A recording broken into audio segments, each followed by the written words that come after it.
জীবাশ্ম জ্বালানি পরিহার করে নবায়নযোগ্য জ্বালানিতে বিনিয়োগ ঘটানোর আহ্বান জানাই।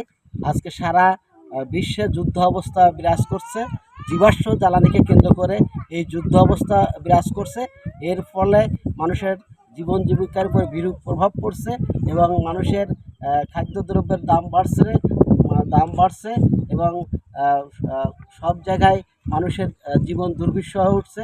তাই আমরা জ্বালানি নিরাপত্তার স্বার্থে, জ্বালানি সার্বভৌমত্ব প্রতিষ্ঠার করতে আমরা নবায়নযোগ্য জ্বালানিতে বিনিয়োগ করার দাবি জানাই এবং একটি ন্যায্য নবায়নযোগ্য জ্বালানি রূপান্তরের আহ্বান জানাই। 28-29 এপ্রিল কলম্বিয়ার সান্তা মার্তা যে আন্তর্জাতিক সম্মেলন অনুষ্ঠিত হবে, সেখানে অনেক গুরুত্বপূর্ণ সিদ্ধান্ত হবে।